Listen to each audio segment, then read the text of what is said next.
नमस्कार, मैं हूं हेमेंद्र शर्मा और आप देख रहे हैं एमपी राउंड अप। लोकसभा में कांग्रेस नेता राहुल गांधी के भाषण के बाद मध्य प्रदेश में भी कांग्रेस नेताओं में अच्छा खासा जोश दिख रहा है और इसका नतीजा ये हुआ कि एक कॉल अटेंशन मोशन के तहत रूलिंग भारतीय जनता पार्टी को ऑपोजिशन कांग्रेस पार्टी ने मध्य प्रदेश विधानसभा में घेरा और कॉल अटेंशन मोशन पर लगभग 6 घंटे जो है विधानसभा में चर्चा हुई और इस पर विषय जो था वो था मध्य प्रदेश का बहुचर्चित नर्सिंग घोटाला। और नर्सिंग घोटाले में 6 घंटे की चर्चा के बाद उसके अगले दिन मध्य प्रदेश विधानसभा में जब सरकार ने बजट पेश किया तो लोकसभा से ही क्यों लेते हुए यहां पर भी कांग्रेस पार्टी के जो एमएलएस थे उन्होंने लगातार प्रदर्शन किया, लगातार नारेबाजी की। 1 मिनट भी जब बजट प्रेजेंट हो रहा था उस समय वो चुप नहीं बैठे। तो सवाल यही है कि ये जो लोकसभा को देखकर या राहुल गांधी के भाषण के बाद जो उत्तेजना या जो उत्साह मध्य प्रदेश कांग्रेस के नेताओं में आया है वो क्या एक शॉर्ट लिव्ड उत्साह है, थोड़े समय के लिए गुब्बारा है जो कभी भी फूट सकता है, या ये इसको सस्टेन कर सकते हैं और कांग्रेस पार्टी जो है मध्य प्रदेश में भारतीय जनता पार्टी के साथ 2-2 हाथ करने के लिए तैयार है, उनको चैलेंज कर सकती है। और इस मुद्दे से जुड़े तमाम सवालों पर आज हमारे साथ बात करने के लिए मौजूद हैं senior journalist mister Arun Dikshit. Sir, आपका बहुत बहुत स्वागत है। धन्यवाद। तो सर, बाकी चीज़ों पर बात करने से पहले सबसे पहले तो हम आपसे जानना चाहेंगे, आपने भी राहुल गांधी जी का लोकसभा में बतौर लीडर ऑफ ऑपोजिशन वो भाषण सुना जिसकी हर जगह चर्चा हो रही है, उसको आप कैसे रेट करते हैं? देखिए, इससे पहले ये मानते थे कि राहुल गांधी उन्हें कोई लिख के देता है जी, हिंदी उन्हें नहीं आती तो वो अंग्रेजी में भाषण होता है, बुकिश जिनको कहते हैं ना, बिल्कुल पढ़ दिया उन्होंने, थोड़ा बहुत लीक से हटे। तो जिस तरह की हमारी परंपरा है, हाउस में एक्सटेम्पोर बोलने वाले, चाहे पंडित जवाहरलाल नेहरू हो, चाहे अटल बिहारी वाजपेयी हो, चाहे लाल कृष्ण आडवाणी हो, चाहे लालू यादव हो, ममता बनर्जी हो, एक्सटेम्पोर मुद्दों पर बात।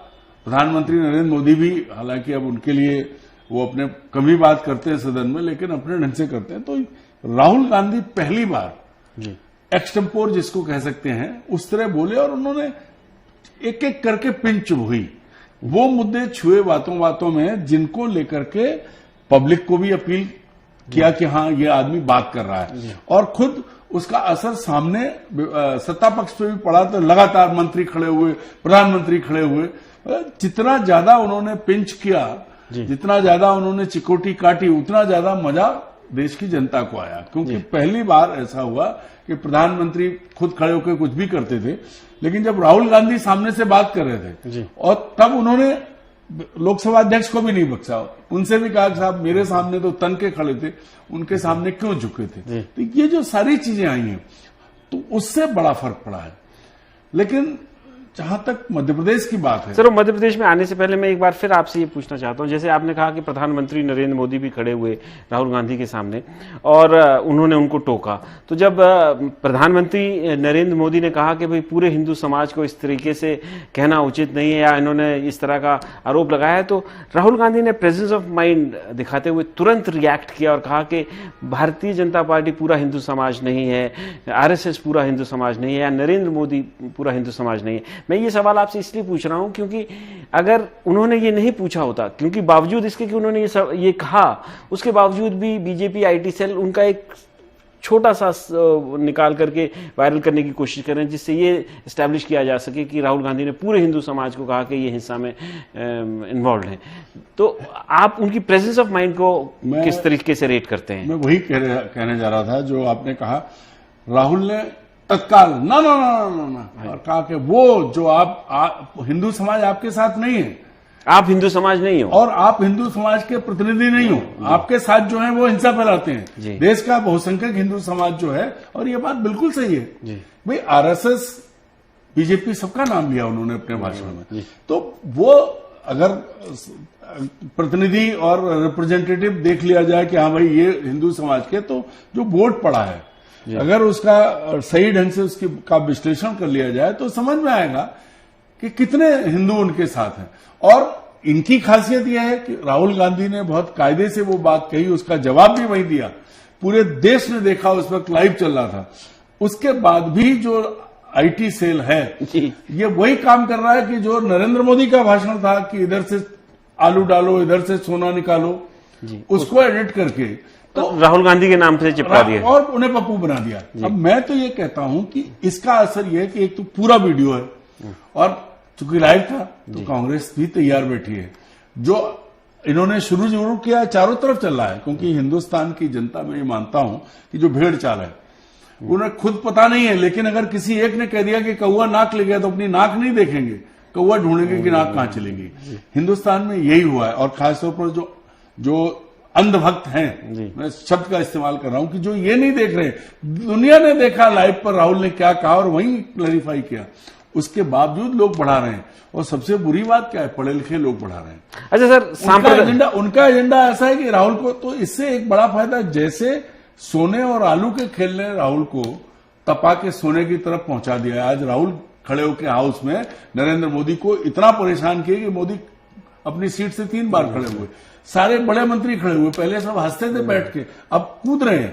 तो ये अंतर तो आया है और अगर ये और चला तो मुझे लगता है कि अगले 5 साल में राहुल गांधी पूरी तरह से बिल्कुल हिंदुस्तान की जो खांटी पॉलिटिक्स है उसको समझने लगेंगे और उसी हिसाब से व्यवहार करने लगेंगे। अच्छा सर, एक फाइनल राहुल गांधी, उससे बाद फिर मध्य प्रदेश में जो उसका इम्पैक्ट हुआ उस पर बात करेंगे।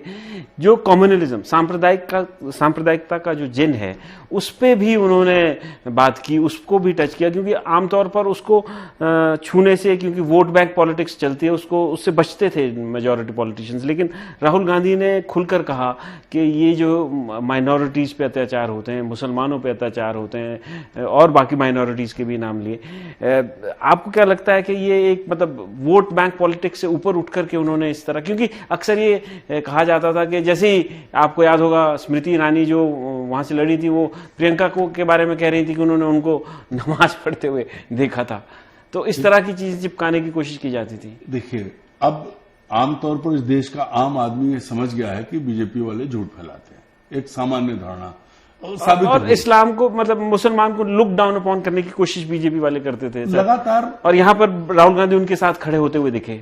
नहीं, प्रधानमंत्री नरेंद्र मोदी ने लोकसभा चुनाव के दौरान मंगलसूत्र से लेके वो भैंस खोलने तक लेके और कहां से कहां तक पहुंचे वो, तो वही काम जब मुखिया वो कर रहा है तो आम कार्यकर्ता और नेता क्यों नहीं करेंगे।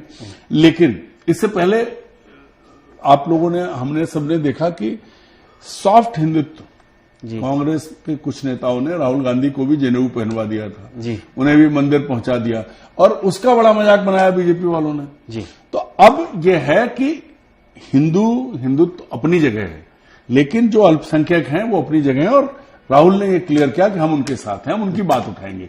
इससे ये जो भ्रम था ना सॉफ्ट हिंदुत्व वाला, अरे भाई सेकुलर हो तो रहो, हिंदू हो तो रहो, अपनी आस्था है। दिग्विजय सिंह कहते हैं कि वो हिंदू हैं और उनका अपना सिस्टम है, लेकिन हिंदू हो जाने का ये मतलब नहीं कि आपको मुसलमानों को गाली देनी है, ईसाइयों को गाली देनी है।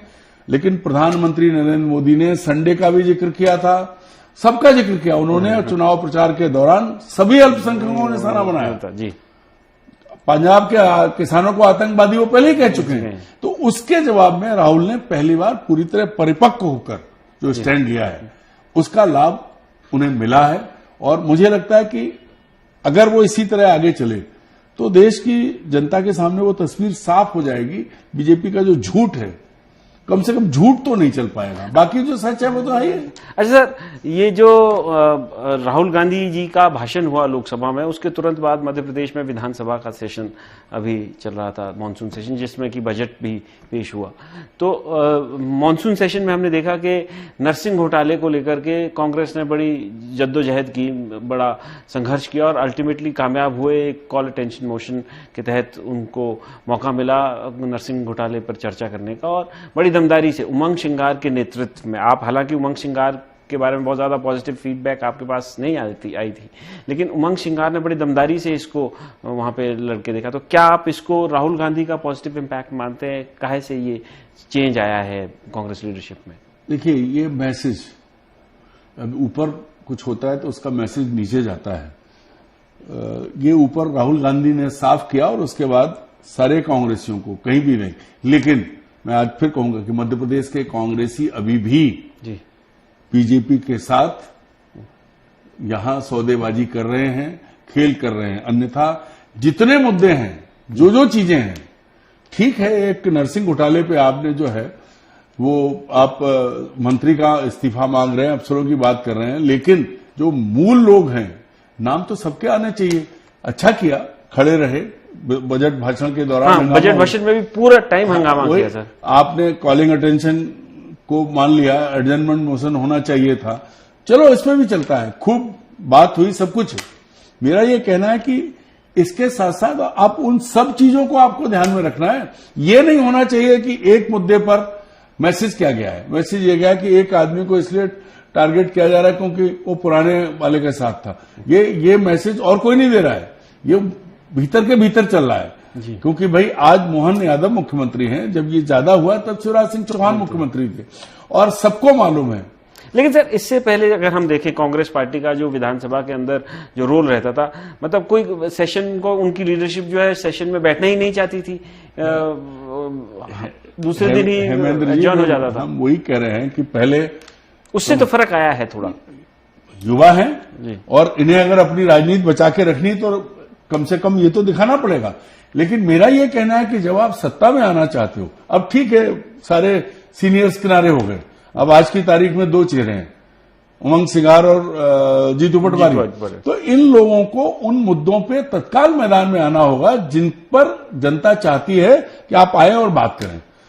नर्सिंग घोटाले पर बात हुई, नीट भी चल रहा है इस वक्त पूरे देश में, नीट पे दिल्ली में बात हो रही है। और मैं तो बार बार कहता हूं कि नीट जो है ग्रांडसन है व्यापम का, जो मध्य प्रदेश से शुरू हुआ और दुनिया भर में मध्य प्रदेश की बदनामी हुई।